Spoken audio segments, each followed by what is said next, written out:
Ecobank fête ses 40 ans cette année. La banque panafricaine, que vous connaissez sans doute, est présente dans 34 pays africains avec une filiale en France, des bureaux aux Émirats, en Chine ou encore au Royaume-Uni. Avec nous, son directeur général, Jérémy Aouri, bonsoir. Bonsoir. Je rappelle que vous êtes anglophone, né au Kenya. Une traduction est donc prévue. Jérémy Aouri, vous décrivez souvent l'Afrique comme un continent d'avenir. Quelle est selon vous la véritable santé économique de ce continent ? L'Afrique est un continent enthousiasmant. Nous savons que c'est 1,5 milliard d'habitants. 60% de la population est moins de 23 ans. C'est une des économies les plus en croissance les plus rapides dans le monde. Plein de ressources naturelles, que ce soit des ressources minières ou d'autres. Il y a beaucoup d'énergie verte, beaucoup de terres qui peuvent être utilisées pour l'agriculture. La chose la plus importante, c'est qu'il y a des talents qui peuvent être mis au travail pour faire croître l'économie et tirer l'innovation et la technologie.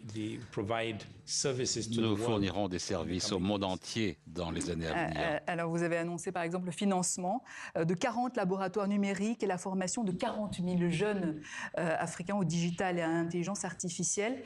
Quelle est la vision derrière cet engagement ?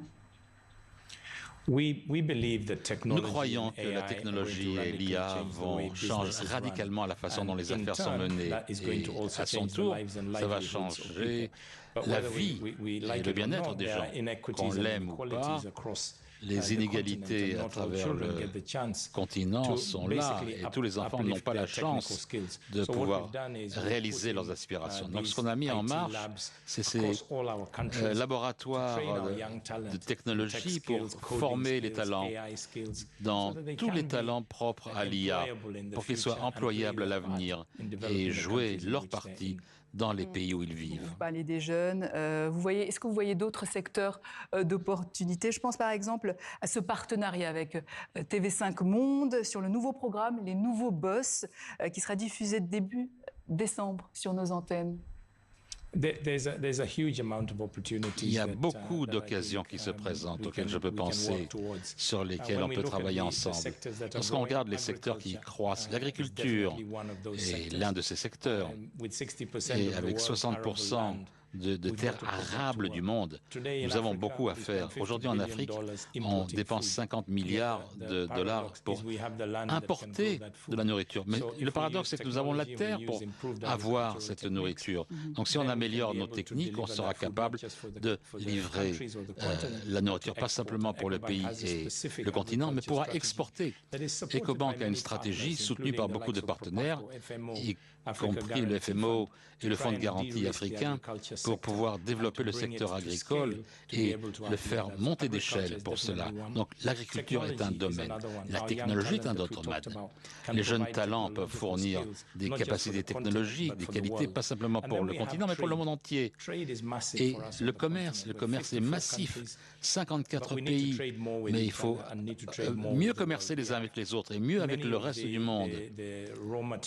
Nous avons beaucoup de matières premières nécessaires pour le monde, que ce soit des minéraux, que ce soit dans le secteur pétrolier et gazier ou agriculture. Il faut mieux commercer les uns avec les autres en tant que continent et mieux exporter aussi et pouvoir ainsi importer ce qui est nécessaire pour le continent. Nous avons beaucoup d'occasions pour l'investissement, que ce soit dans l'éducation, technologie, infrastructure. Le continent a besoin de plus de 100 milliards de dollars chaque année à être investis dans l'infrastructure. Ce sont des occasions pour que les affaires soient menées à l'avenir.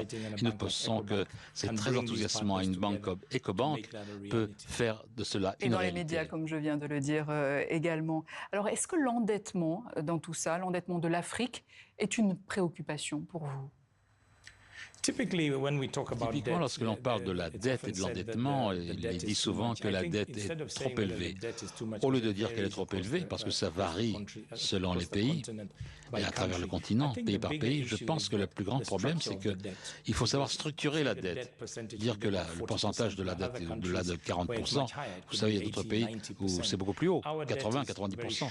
Notre dette est de très court terme en nature, ce qui met beaucoup de pression sur générer suffisamment de devises pour pouvoir rembourser la dette.